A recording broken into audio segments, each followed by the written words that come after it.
Still here in Alpharetta, Georgia, but this time, myself, joined by DM Brandon, and we've got an exciting North American matchup for you. It's going to be Enemy Esports versus Legion of Carrots. We just did this. We just did this. 2 seconds before the lights went off. Anyway, how you doing today? I mean, averagely. You didn't suffer too bad yesterday at the charity event, did you? Crazy. I had to get stuff on my face like 8 times. Yeah, not so bad. I think Hindu Man got the brunt of it. But this time it's no smiles. All esports. So let's take a look at North American standings. As it stands right now, Enemy Esports is, well, just Enemy these days. At the bottom, unfortunately, 0 wins for the crew. Yeah, Enemy, even with a 2-0 victory over Legion of Carrots, doesn't do much for him because they've already lost to Cognitive Gaming. They are guaranteed 8th place out of the seed. This is, for all intents and purposes, an exhibition. Yeah, for Enemy, this is really just about going into the relegations with a strong mindset, sort of figuring out something. I wouldn't be surprised if we saw something outlandish or a test build right now, because as you said, it really is just, it's not going to change anything as far as the standings are concerned. They just have to get going into the future. Today, this is the undercard fight for North America. As we get into Legion of Carrots versus Enemy, we're going to be kind of waiting on bated breath for our semi-LAN event here, finishing out the North American side of things, at least for the first 2 seeds with Cloud9 and AFK. But for right now, Legion of Carrots versus Enemy. For me, I mean, this should be Legion. I mean, pretty freely. Yeah, I think this is Legion's opportunity to really, again, sort of do what they can to look strong. They had a moderate season. They're not going to be relegated out. They're not going to land either. So this is really just for both teams to really look at what they have in the playbook and see what they can bring out. Without further ado, let's bring in the icks and ands. You know what I left out? What did I leave out? That was fantastic. Oh, what a guy. Enemy on the bottom side, the Legion of Carrots on the top. So, let's talk about win conditions here, right? Sure. Legion of Carrots, obviously, we're going to look to the same 2 people we always do, and that's going to be Pernicus and Aduro. Alpwash, a very strong pick for them as always. DJ Pernicus, very, very strong on the rotations. And this is probably going to be one of Enemy's harder matchups, considering the weakest link here, you're kind of looking at Fly in and Out, a newer member, getting brought up from the minors, didn't get a lot of competitive experience, going up against likely the most aggressive jungler in North America.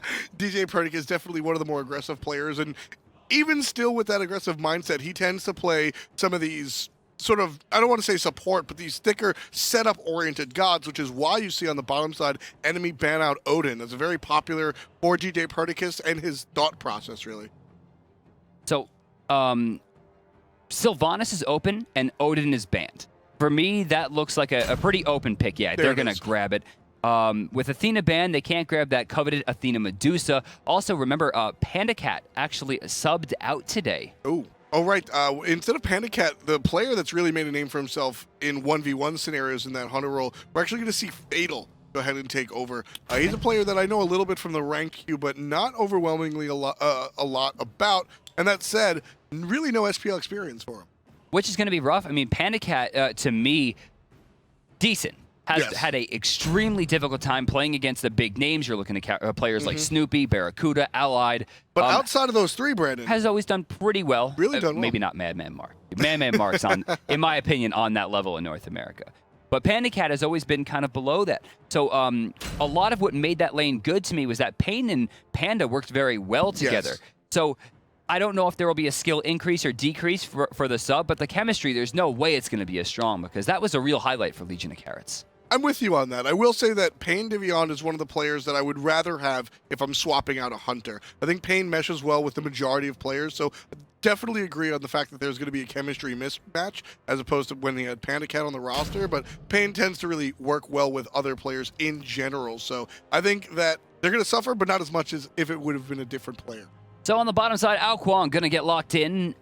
This, to me, and I know I changed my mind a lot. Obviously, the meta shifts a lot, but this character to me right now is a top 3 pick. Really? He's incredibly strong. He has the ability to just flat out end games, and with the heal on his ultimate allowing him to reset into fights, he's extremely scary. I was going to say that I really wanted to see a Hunbots pick up, but then again, they remind me of the powerhouse.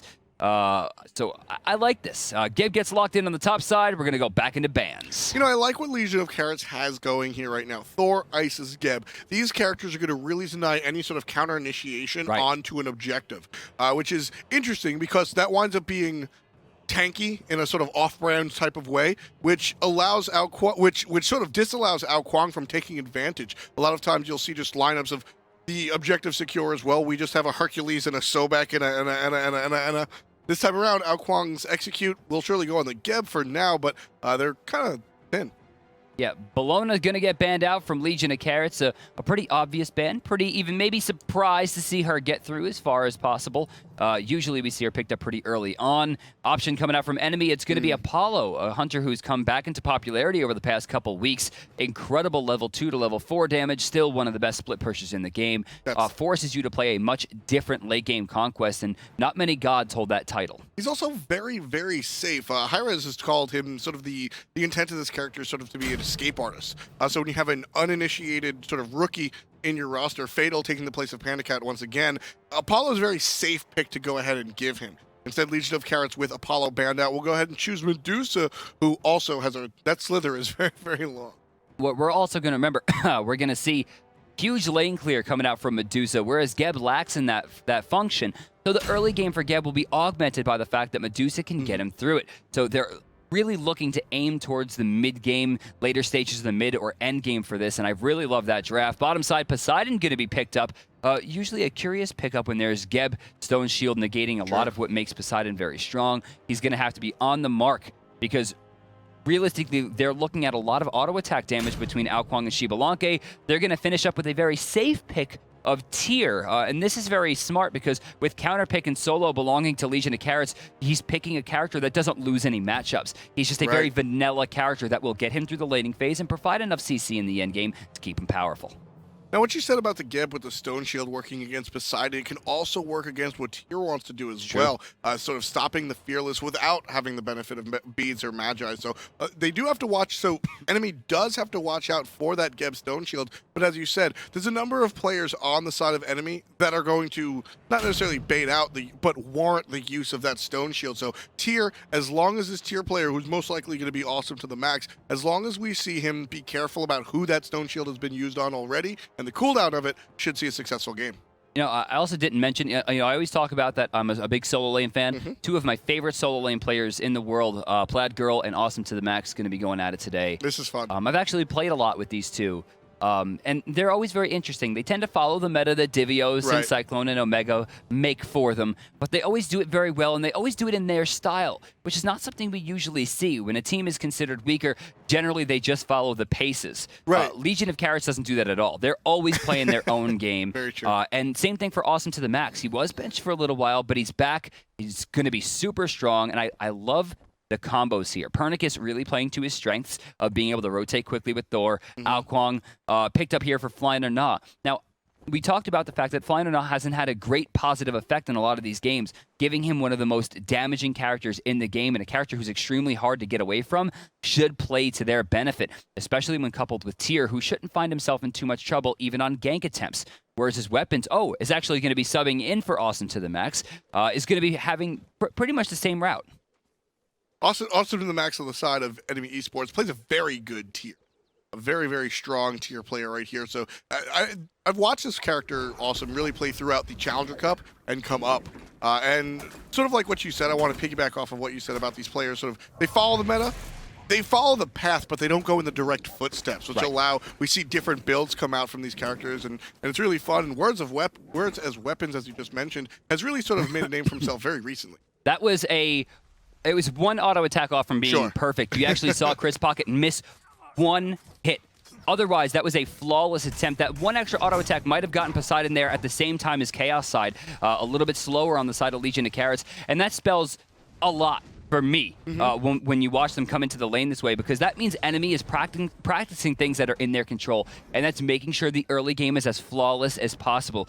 For the fact that we just saw Order side do double camp and get there just as fast as the Chaos side is pretty incredible, because no one has been able to do that so far. It's so meticulous to be able to count. I mean, we're sitting here literally splitting hairs, counting steps, and as far as at the end of the day, how much of a huge player, it's not about that. It's about, as you said, how much work is going in the lab to really get this going. And I always take away from the speedrunning community for that. Because late game, you can never compare PvE to PvP. The World of Warcraft debate will live on forever, but you can't compare the two skill sets. But in the beginning of Smite, in the first 40 seconds, if there's no invasions, it's a speedrun. There's a lot of scripts. Who can be as perfect as possible. And right there, enemy was looking really smart.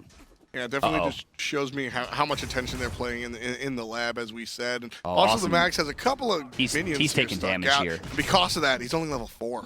But the tier heal very strong. Beautiful stand switch. Fearless into the power cleave. Going to give him the lead back in health. Both starting to wear low on mana, and while they do have the blue buffs, do remember, it's going to be very long for them to be able to get back to that full amount. And a lot of them use a sick amount of just Where's his weapon? He's stunned already. Fearless got him. First blood. Awesome to the max. Beautiful tier execution. Just able to go ahead and use that damage. Sun Wukong is a character that you want to burst down because of the ult. But Sun Wukong wasn't level 5 yet, so it didn't matter. Also, the Max was able to do what he could over time. Blind or Gnaw coming in here. Rollout going to be enough to save him. Pain to Beyond immediately turning tail and smartly never want to try to box a 3v2 when Kuang is in that mixed. I mean, even if you're the 2. Pretty much, Kuang just super strong. And taking a look at his start, just standard boots, we're likely going to see the boots finish into Magi boots, power boots. I really, really want to see the same build that we saw the other day.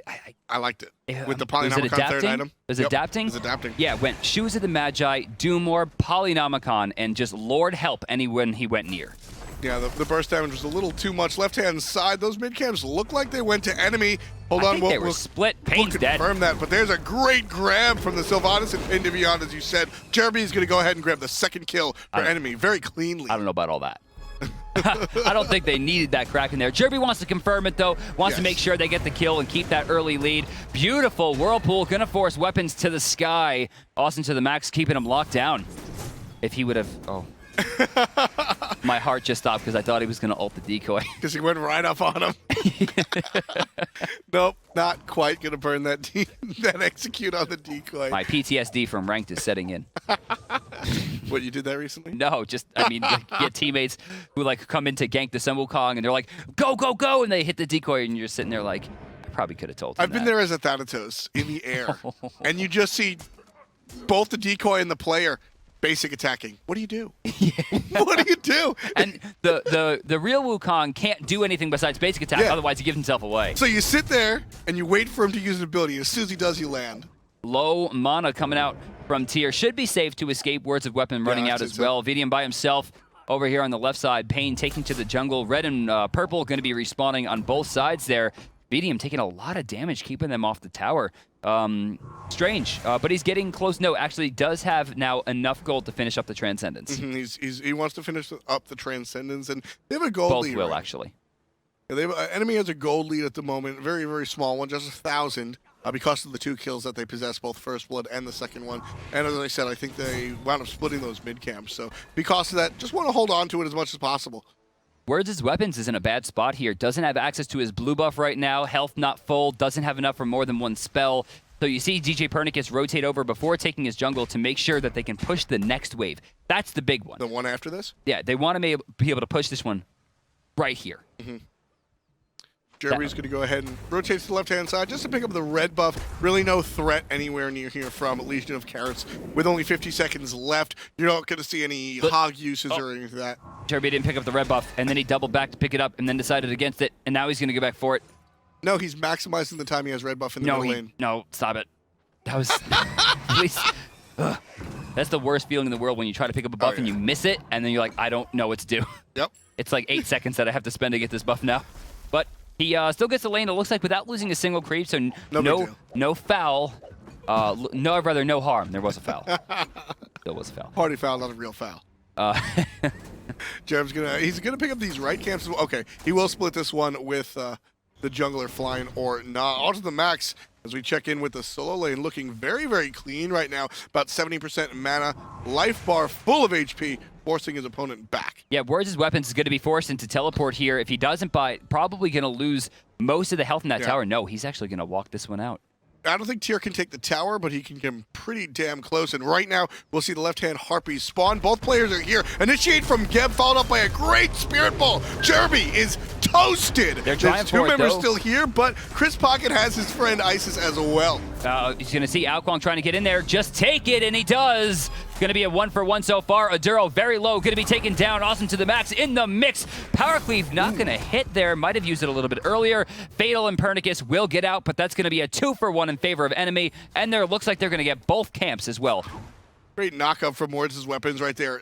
Being able to use the Ox very efficiently. That's one of the underused animals from Sun Wukong players. Obviously, we see a lot of stuns. We see a lot of burn escapes. But being able to use that knockup when it matters right there. I think lately people have been getting on that Ox train. You think so? Yeah. I still think it's underused, man. Well, Divios brought him out at the last land. Very true. And it was just like, look, I mean, I'm just going to play Wukong, right? And it's going to be great. And everyone's like, why would you play this character? I mean, I like all solo laners, so I'm always excited. I didn't think he was going to do as well as he did, but he relied on that Ox a lot, which kind of separated what people were doing because, you know, most people just use the bird. It's a free escape. But the Ox is a somewhat slower escape with not as many immunities, but you also do damage and knock people back. So, like, you got to take that. Bird should only generally be used when you're escaping from people that are behind you or when you're trying to get to an area. Ox should be used in the team fights unless Tiger Stun will guarantee a kill. Exactly. Tiger Stun does a lot of damage. We've seen players flirt with leveling that instead. Like one of the highest single target damaging non-ultimate abilities in the game, on top of the fact that it's a real decent stun. 1 second at level 1. Vicium right here. Gonna go ahead and freeze the wave. What this does, it allows the enemy's minions to kill his minions, essentially just deleting experience and gold off of the map for the enemy hunters that's not in lane just yet. We've got Medusa here. He's in range for the experience, folks. This is really Vicium just trying to get him to get forward. That Chris Pocket can surprise him with a pull, but they'll show their hand, and enemy Esports just will be 2 in the lane. So we're going to see Traveler Shoes for both supports. But neither of which has a major advantage, despite the fact that Pain has been sent back twice, only 1 assist, and you have 3 assists on the side of Chris Pocket.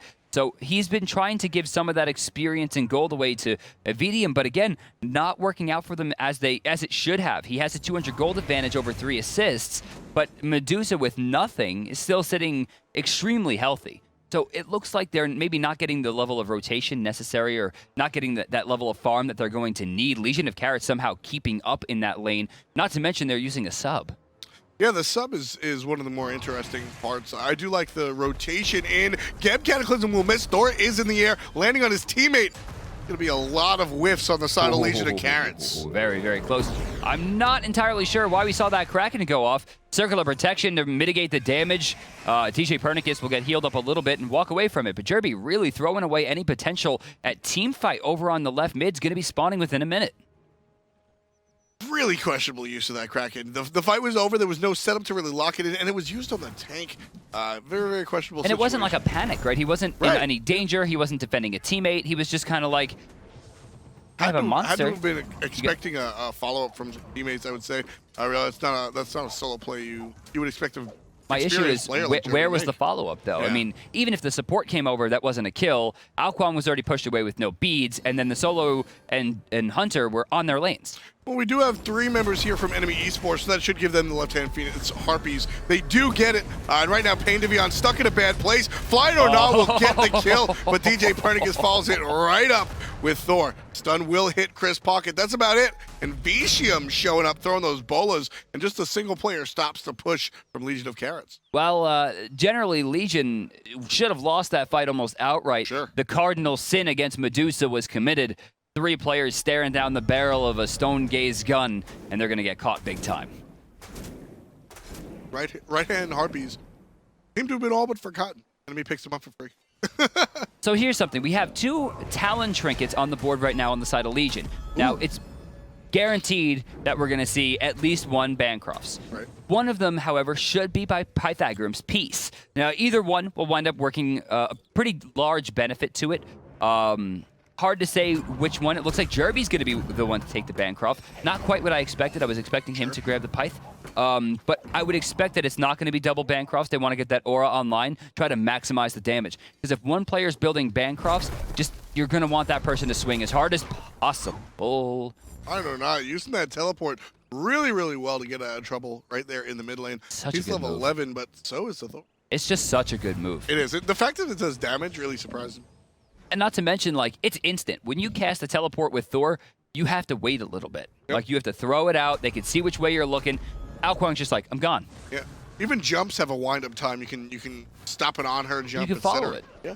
That's, in fact, probably one of the biggest weaknesses of Neath is if you backflip, you're going to get caught. It's a Halo jump. Yep. You will get sniped.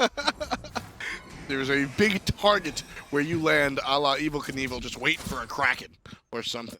VDM coming in to try to protect this. Fatal taking a lot of damage as they tank it up. We're going to see a Duro walk in as well. No circle of protection used just yet as Pocket blinks in, only getting one. But circular protection used in the backline in a poor spot. DJ Pernick is very low, not able to get the hammer off because of that delay we were talking about, Brandon. Jerby gets credit for that one. Chris Pocket is in the barrel of a gun. Medusa puts tons of damage out, but Pocket gets out. Flying or Nah gets out. But meanwhile, Vicium makes sure that Pain does it alongside Fatal. Where's his weapons? Ouch. Not sure why he waited so long. Guaranteed kill had he landed earlier. Aduro gonna get rushed down by Awesome to the max as well. Wow, Enemy. Yeah, Enemy really bringing it for that team fight. And with that said, they'll go ahead and pick up the stuff after the stuff. The free Gold Fury as they get the deicide right there, folks. 10-2 read the kills. And after that Gold Fury, we're looking at a 5,000 gold lead. Almost every single person at the beginning of the season could have predicted, at least in one game, the score that Legion of Carrots currently has on the board, and that's everybody's negative except for Pernicus. Right? It's always considered the Pernicus show, and while I don't agree, I personally think Aduro is the superstar on this team. Sure. Used to be a high-level mid lane player for the old Dignitas roster. Actually got them to the launch tournament when Best couldn't play for as long as he was. Yep. He's just not having that game. I expected the opwash. They didn't grab it. Pernick is using Thor almost perfectly. The death that he incurred there, he went to the back line. The team couldn't quite follow. But for me, I'm surprised. Word's weapons takes to the sky, doesn't come down early, and Enemy beautifully capitalizes on this situation. By the time he lands, Flying Nah was back in position, and he gets, Chris Pocket. Flying Nah gets caught out, and Chris Pocket goes the other way, initiates on the enemy. Kraken is down, so is Thor. Thor missed, and Thor is aggressively behind the lines of Enemy. Flying Nah gonna escape on the right-hand side. Aduro getting pulled on the left. He's gonna go down to the hand of Jerby. The mid laner slays his direct lane opponent. Geb is in a lot of trouble here, as is Pernicus. Fearless power cleave, but he's stunned out. Sends out the slow, sent to the back. Flying Nah going to be trying to look for this execute if he gets close enough. Awesome, not close enough to find the Fearless. Once again, Pain of Yom will be able to get out, but Fatal here with the Viper Shot active is not going to be able to hold this tower unless he finds the absolutely gnarliest ult of 2015. Geb is going to go ahead and find himself backing underneath his tier 2. Tier 1 not able to get down. You notice Enemy doesn't have their Hunter here in the mid lane. They're going to instead elect to split push and get the left tower.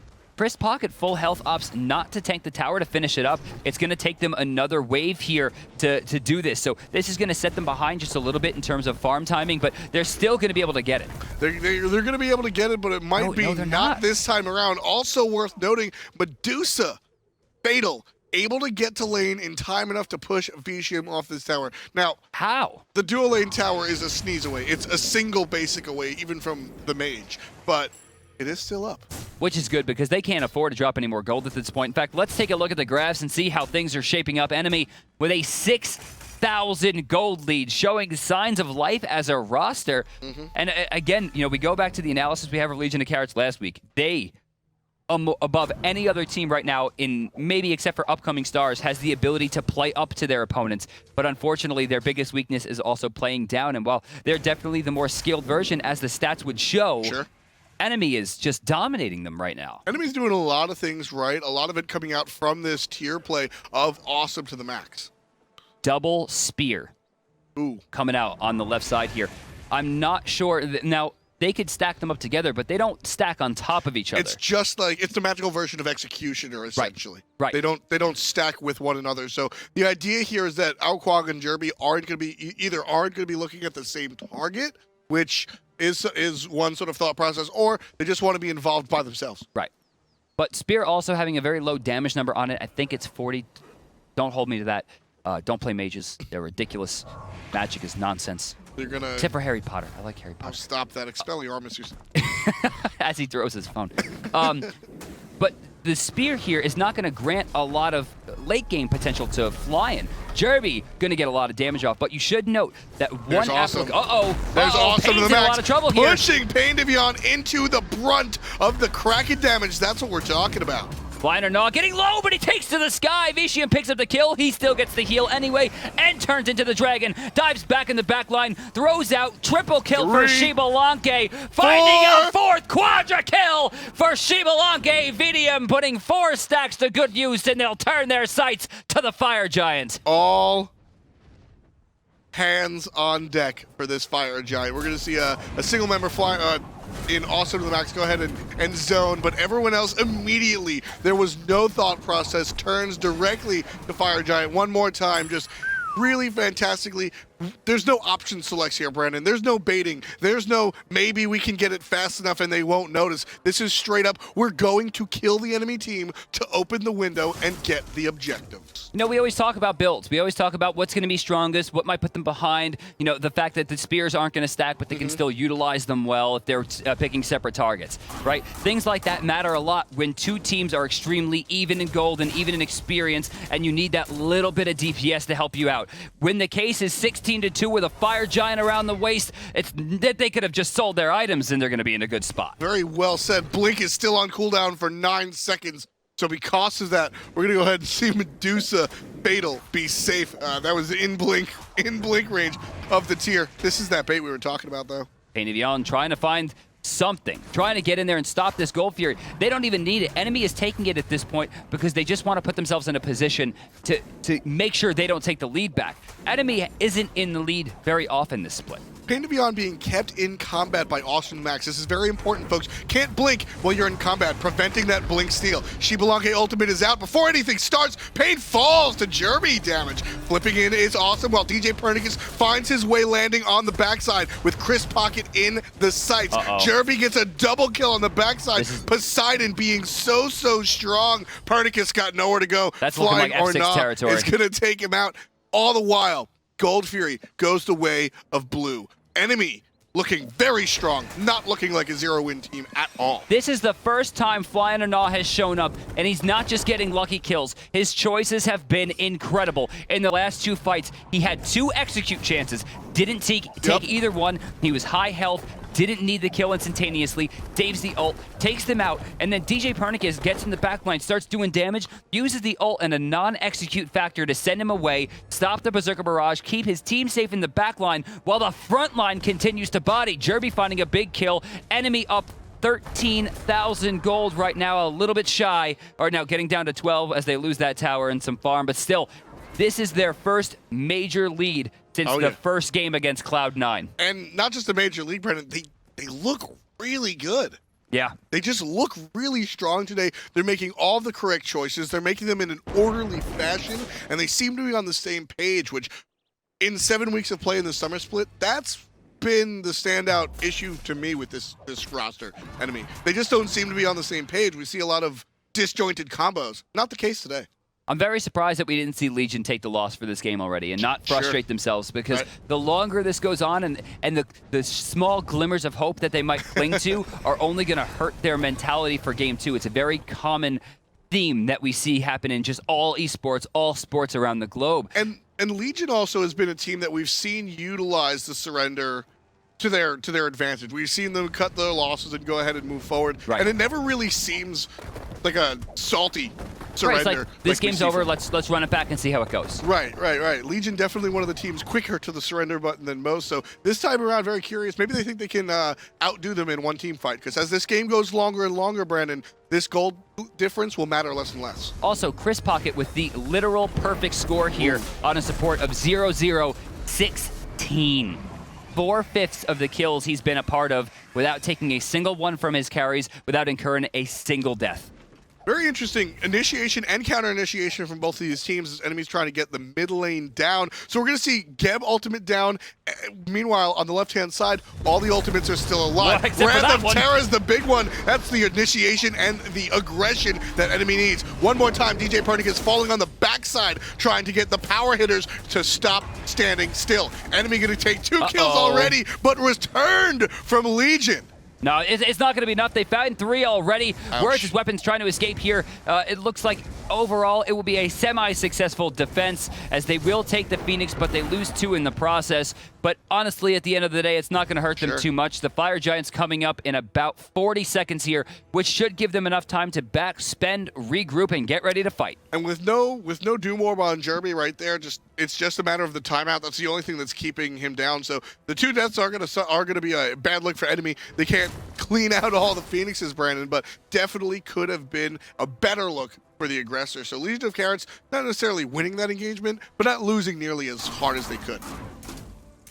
Big camp's going to be taken. This is bated breath here. They don't care about the mid camps. There's just nothing else to safely do. He's trying to find every point of farm that he can at this point because 3 levels behind a max stack, no death Xbalanque is just not where you want to be. Absolutely not, especially the Transcendence start. Now, we saw Transcendence really take a hit in last patch because of Bluestone. Right.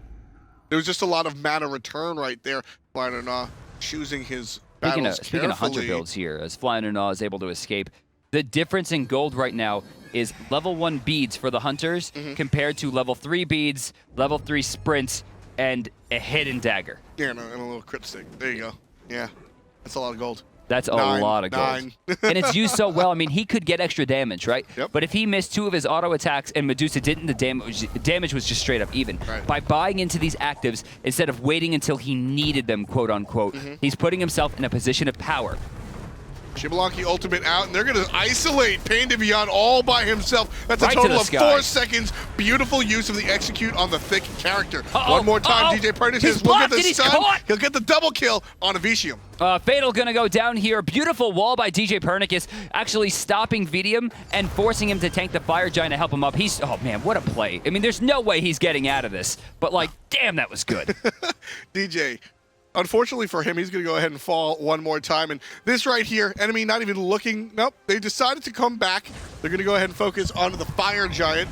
Thought twice about going right to the Titan. And they'll pick up the buff for them so that in case Legion of Carrots really wants to mount a defense, as Pain is going to spawn right about now, they'll be able to take it. That was strange to me. I really thought they were going to end. They had it. Really? They had it. Yeah, I mean, I could have seen it.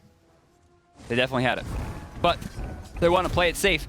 You know, I was talking a little bit of Cloud9, a little bit with AFK today. They are in the studio. Yep. And they said that one of the problems for the lower-seeded teams is that they're not used to being in the lead. So they don't know how to end. Very true. We see that a lot. That's what, on average, Challenger Cup games last longer than the Pro League games because of the lack of ability to close. Right. I mean, it's the same thing for, you know, college basketball versus NBA. There's going to be less points because the offense isn't as strong. Right? It's hard to drive. There's also a 7-hour-long shot clock, but that's a different story for a different day. As we look at Enemy versus Legion right now, if you're just joining us, this is the second set of the day. Enemy clearly has the lead, 28-5. Shot clock. You don't use an ability in 30 seconds, you take half your health. Well, that'd be interesting. Just walking through the jungle like, I got a shockwave guy, sorry. And then the challenger gets 45 seconds.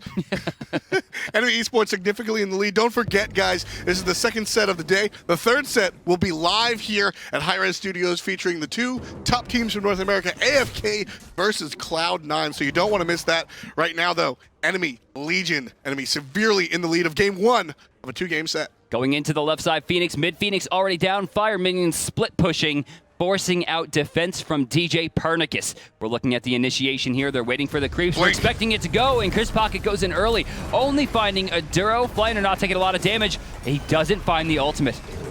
Kraken going to be off the mark, way off the mark. Doesn't matter. Awesome to the max. Gets a push for the Sentries. Vicium very, very low. Keeping his distance as a hunter should. Awesome taking some damage from DJ with the Berserker's Barrage, but looks like Legion of Carrots going to mount a successful defense. Well, they got those Sylvanus heals. There it goes. Fatal, Fearless, Power Clave picks up the kill, and they're going to be looking towards the left Phoenix. It was successful until the Fire Giant and Sylvanus healing kicked in. It was successful, and Sustain won. Yeah, Sustain just won. As it usually does. Yeah.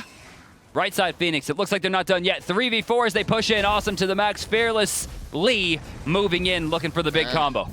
Awesome the max is going to go ahead and tank this one for his team. Chris Pocket Probably the more back. tanky one, though. Awesome, very, very low. Has the direct heal with power cleave. Flying or not, teleports away, immediately blowing it up for the damage. Something that even the top level Kuangs forget to do sometimes. So great reaction time from him to dodge that huge hit. Cute little play coming out from enemy. They show their faces in the mid lane, but immediately deke back on the right-hand side. They're going to clear the jungle out a little bit and meet the wave here. So they'll be able to clean it and then maybe bring some minions into the right-hand. Watching the Mighty Ducks?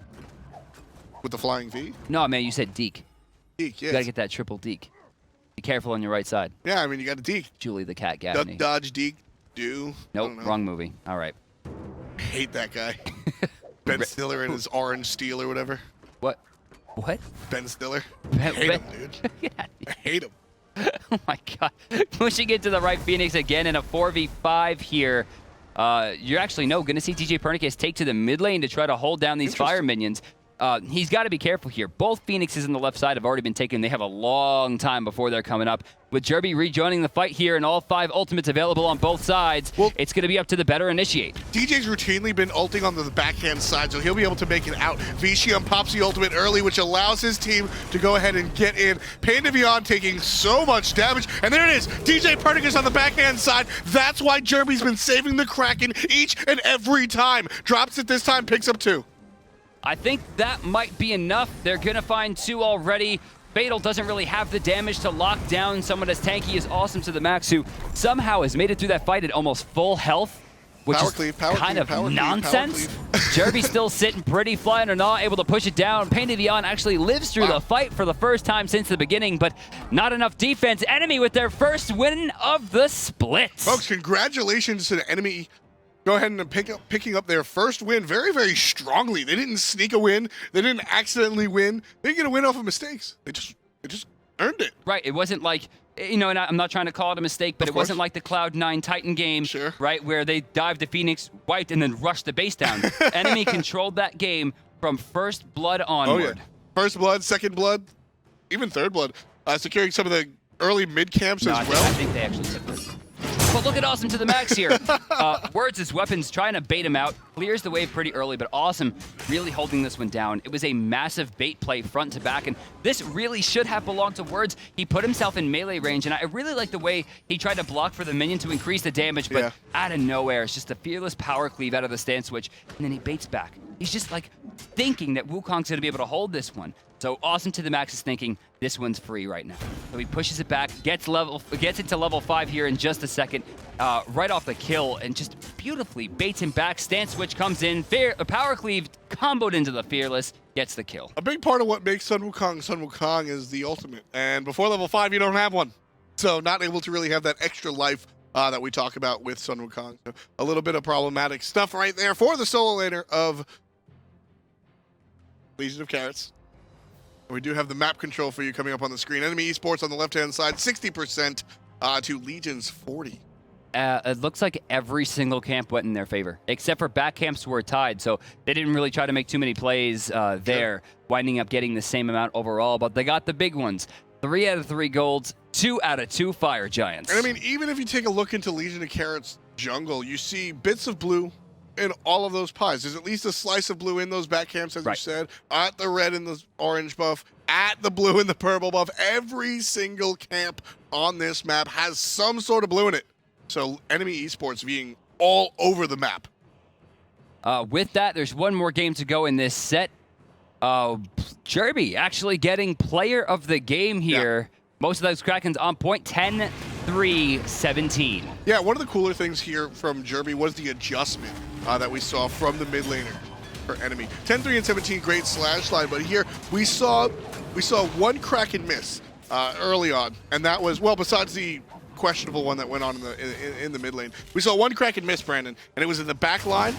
And we sort of sat there scratching our heads. I'm sure fans at home did as well. It was in the mid lane versus 3. He's just like, I'm going to do this. Right. Post that in the team fight, he just dropped one in the back line. Heavenly agility, super smart, controlling the whole area. Flying or not, doesn't have to use anything too early. He's playing Poseidon. He's going for the entire burst kit, then putting himself in danger to be kind of like that, look at me, I'm a mage, come kill me, to allow Flying to get that damage off afterwards. Exactly. And then he used the Kraken very, very well. We saw him sort of make the adjustment live when he Krakened his teammates. Yeah. because it was an accident. But what he was going for was, if you watch that tape again, watch the game again, DJ Pernicus in every single game after the initial initiation ults on the backside. Right. And that's what Jeremy was going for. We saw that successfully hit the last 3 times the Kraken was used in that fight in that game, and that's why I think the player of the game came out. Real quick adjustments mid-game, high-level play. With that.